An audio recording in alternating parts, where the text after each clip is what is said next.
በኦማን ባህረ ሰላጤ አሜሪካ በፈጸመችው ጥቃት 3 ህንዳውያን መርከበኞች ተገደሉ።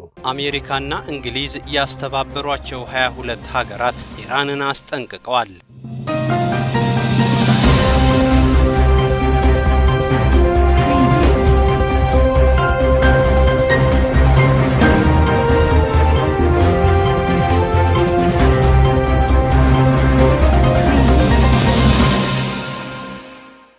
በኦማን ባህረ ሰላጤ አሜሪካ በፈጸመችው ጥቃት 3 ህንዳውያን መርከበኞች ተገደሉ። የህንድ ፌዴራል ሚኒስቴር እንደገለጹት ቀደም ሲል የደረሱበት ሳይታወቅ ጠፍተው የነበሩ 3 የህንድ መርከበኞች የአሜሪካ ጦር በኦማን ባህረ ሰላጤ ላይ በሚገኝ አንድ የነዳጅ ጫኝ መርከብ ላይ በሰነዘረው ጥቃት መገደላቸው ተረጋግጧል። ኤምቲ ሴቴቬሎ የተባለችውና የፓላው ሰንደቅ ዓላማ ያውለበለበችው መርከብ ረቡዕ ዕለት ጥቃት የደረሰባት የአሜሪካ ጦር መርከቧ ከአሜሪካ ጦር ኃይሎች የሚሰጡ መመሪያዎችን አልተገበረችም ሲል ከከሰሳት በኋላ ነው። በመርከቧ ላይ 24 ህንዳውያን ሰራተኞች የነበሩ ሲሆን ከነዚህ ውስጥ 21ዱ በህይወት ተርፈዋል። የህንድ የክፍለ ባህር ትራንስፖርትና መርከብ ሚኒስቴር ሳርባንዳ ሶናኦሌ በኤክስ ገጻቸው ላይ ባሰፈሩት መልእክት ድርጊቱ እጅግ አሳዛኝ መሆኑን ገልጸው የሶስቱ መርከበኞች አስከሬን በቅርቡ ወደ ሀገር ቤት እንደሚመለስ አስታውቀዋል። ረቡዕ ዕለት የተፈጸመውን ጥቃት ተከትሎ የህንድ መንግስት በኒው ዴልሂ የሚገኘውን የአሜሪካ ኤምባሲ ምክትል መልእክተኛ አስጠርቶ አነጋግሯል። የአሜሪካ ጦር መርከቧን የከሰሳት ከኢራን ነዳጅ ለማጓጓዝ በመሞከር አሜሪካ የጣለችውን የባህር ላይ እገዳ ጥሳለች በሚል ነው። የአሜሪካ መካከለኛው እዝ በኤክስ ገጹ ላይ ባወጣው መግለጫ የመርከቧ ሰራተኞች በተደጋጋሚ የተሰጣቸውን መመሪያ ሳይከተሉ በመቅረታቸው አንድ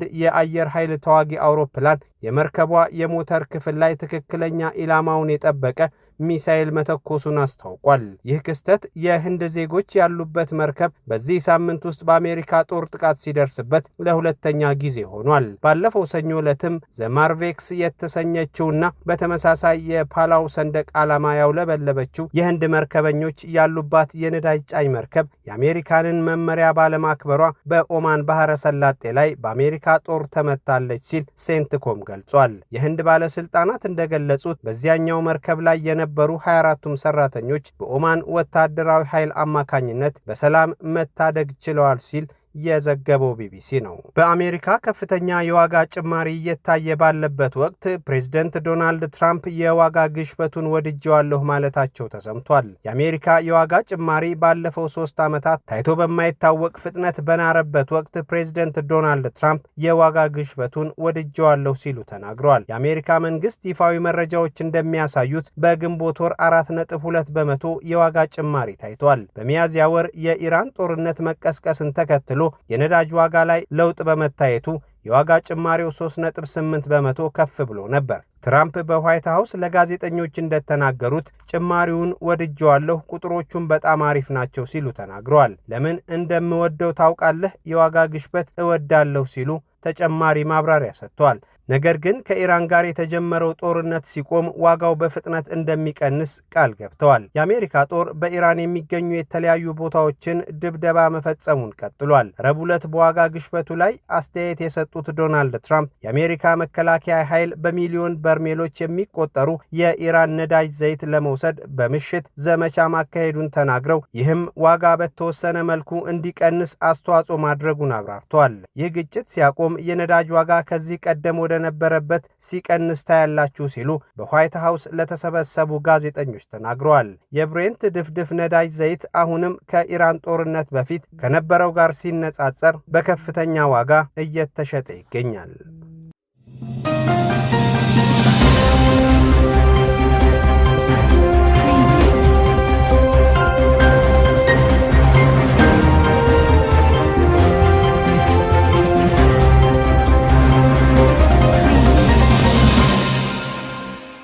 አሜሪካና እንግሊዝ ያስተባበሯቸው 22 ሀገራት ኢራንን አስጠንቅቀዋል። እነዚህ ሀገራት በገዛ ምድራችን የኢራን ሰላዮች ወንጀለኛ አሰኝተውናል በሚል የከሰሱ ሲሆን የተከሰቱ ጥፋቶችን ሁሉ ወደ ኢራን ሰላዮች አዝሯል። በእነዚህ ሀገራት ጋዜጠኞች፣ ታዋቂ ሰዎች፣ ባለሀብቶችና አይሁዶች የተለያዩ ጉዳቶችን ማስተናገዳቸው ተገልጿል። ጉዳቱ አካላዊ ጥቃት፣ መታገት፣ ሰብአዊ መብታቸው መጣስና መገደል ሲሆን እነዚህ ሁሉ ድርጊቶች የተከናወኑት በኢራናውያንና እነርሱ በሚደግፏቸው አካላት ነው በሚል ሀገራቱ በአንድነት ሆነው ኢራንን አስጠንቅቀዋል።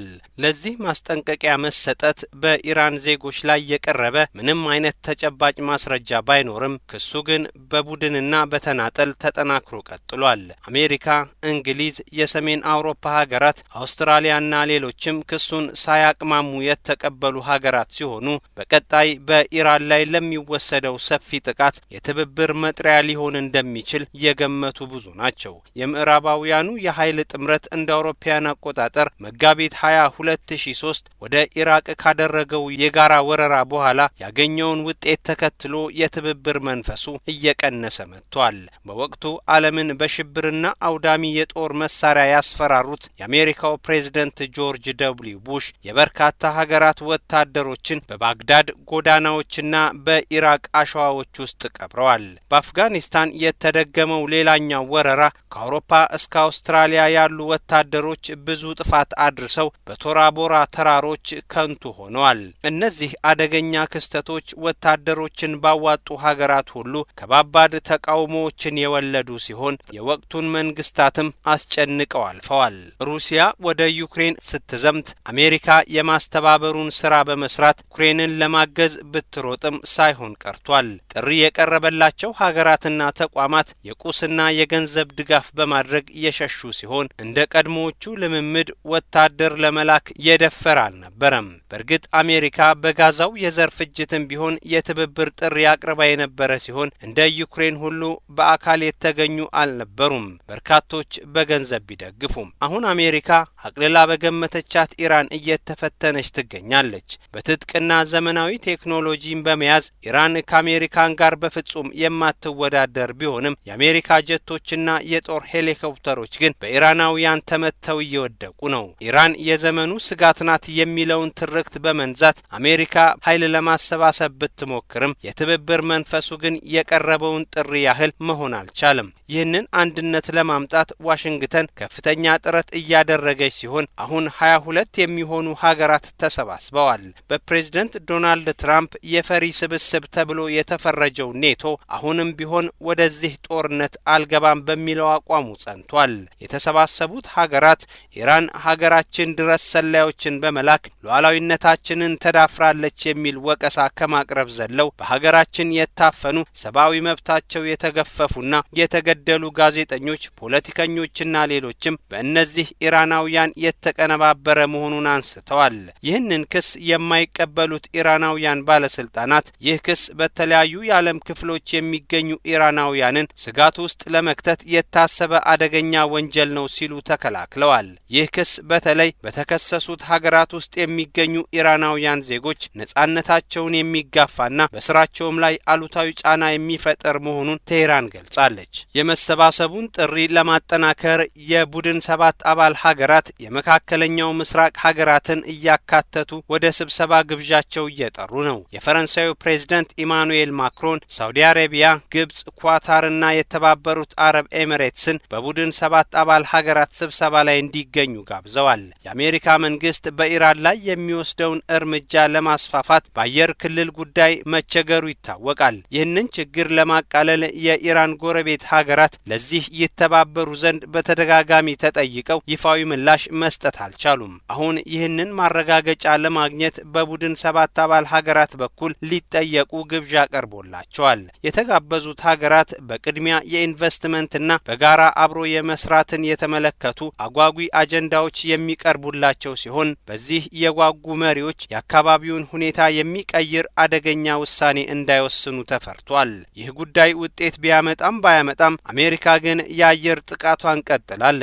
ኢራንም የምላሽ እርምጃዋን አጠናክራ እየወሰደች ትገኛለች። የኢራን መሰረተ ልማቶች በአሜሪካ ጀቶችና ድሮኖች እየተደበደቡ ሲሆን ለዜጎች የሚቀርበው የውሃ መሰረተ ልማት በአሜሪካን ድሮን መመታቱን አሳዛኝ ሆኗል። ህዝብን ለማጥቃት የተደረገ ስሌት ሲሉ ይህንን ጥቃት የተቃወሙት የኢራን ባለስልጣናት ያጸፋ ምላሽን ወደ ጎረቤት ሀገራት አድርገዋል። በመካከለኛው ምስራቅ በአሜሪካ ከፍተኛ እርዳታ የሚደረግላት ጆርዳን የኢራንን የሚሳኤል ውርጅብኝ የተቀበለች ሲሆን ለዚህ እርምጃ የከፋ ምላሽ አለው ሲሉ ፕሬዝዳንት ዶናልድ ትራምፕ ተናግረዋል። ሌላኛዋ የአሜሪካን ገፈት እየተቀበለች ያለችው ኩዌት በኢራን ጥቃት የተሰነዘረባት ሲሆን የአካባቢው የአየር ክልል በእጅጉ ስጋት ውስጥ ወድቋል።